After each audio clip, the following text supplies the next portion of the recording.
বছর পেরোলেও মালয়েশিয়া যেতে পারেননি 17,000 কর্মী। রিক্রুটিং এজেন্সি, প্রবাসী কল্যাণ মন্ত্রণালয়, এমনকি রাজপথে নেমেও মেলেনি কোনো সমাধান। এরই মধ্যে ফের মালয়েশিয়ার শ্রমবাজার ঘিরে অপতৎপরতা শুরু করেছে একটি চক্র। সম্রাট হোসেনের রিপোর্ট।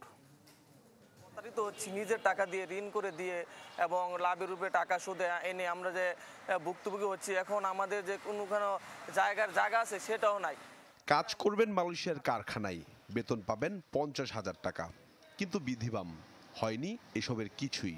উল্টো 5.5 লাখ টাকা দিয়ে ঋণের দায়ে এখন ফেরারি নরসিংদীর আলমগীর হোসেন। কলিং ভিসায় মালয়েশিয়ায় যাওয়ার নামে যে 17,000 কর্মী প্রতারিত হয়েছেন, সেই তালিকায় রয়েছেন এই 3 বিদেশগামী। রিক্রুটিং এজেন্সি থেকে মন্ত্রণালয়ের দুয়ার, এমনকি রাজপথে নেমেও হয়নি কোনো সমাধান, মিলেছে শুধুই আশ্বাস। এখন সুদে লাভে কিস্তিতে এগুলা দ্বিগুণ হয়ে গেছে। 8 লাখ, 7 লাখ, 9 লাখ টাকা, অনেকে 10 লক্ষ টাকার মতন হয়ে গেছে। এখন এই ঋণ তো মালয়েশিয়া যাওয়া ছাড়া আমাদের পরিশোধ করার মতন সামর্থ্য নাই। আজকে হচ্ছে 14 মাস হলো আমরা ভুক্তভোগী। আমি আজকে 10 মাস হলো বাড়িতে যাই না। আমার বাবা একটা অসুস্থ, আমি দেখতে যেতে পারি না এই টাকার জন্য। কারণ আমরা যেতে না পারি, মানে আমাদের এখন আর বাঁচার উপায় নাই, মনে করেন মরণ ছাড়া কোনো উপায় নাই, অনেক ঋণের চাপ।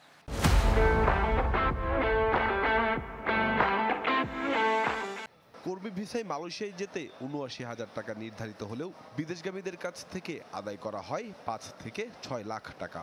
দুর্নীতি দমন কমিশন বলছে, এই শ্রমবাজার ঘিরে এমন 67,000 জনের কাছ থেকে 12,000 কোটি টাকা লোপাট করেছে একটি চক্র।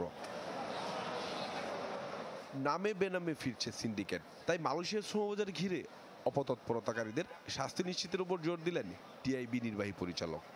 যারা আমাদের অভিবাসী কর্মীদেরকে প্রতারণা করেছে তাদেরকে এখানে চিহ্নিত করা, সরকারের সদিচ্ছা থাকলে কোনো অবস্থায় অসম্ভব নয়, চিহ্নিত করে তাদেরকে জবাবদিহি নিশ্চিত করা, তাদের কাছ থেকে আগে জবাবদিহিতা নিশ্চিত করে, বিশেষ করে যারা প্রতারিত হয়েছে, বঞ্চিত হয়েছে, তাদের ন্যায্য পাওনা ফেরত দেওয়ার সাপেক্ষে পরবর্তী পদক্ষেপ নেওয়া উচিত বলে আমি মনে করছি।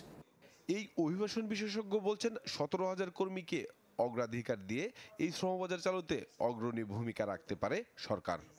যে 17,000 বা 17,000 প্লাস যারা যেতে পারেনি তাদের ব্যাপারে সেটা কিভাবে কি হতে পারে, কারণ দিনের শেষে শুধু ক্ষতিপূরণ নয়, এরা কিন্তু কাজে যেতে চায়। আবার কাজে এদেরকে নেওয়ার ব্যাপারে মালয়েশিয়া কি সিদ্ধান্ত নেয়। 2022 সালে এই শ্রমবাজার চালুর পর গেল বছরে সিন্ডিকেট, দুর্নীতি সহ নানা কারণে এই শ্রমবাজার বন্ধ করে দেয় মালয়েশিয়া সরকার। এই সময়ে কাজের খোঁজে দেশটিতে যায় 5.25 লাখ বাংলাদেশি। সম্রাট হোসেন, চ্যানেল 24, ঢাকা।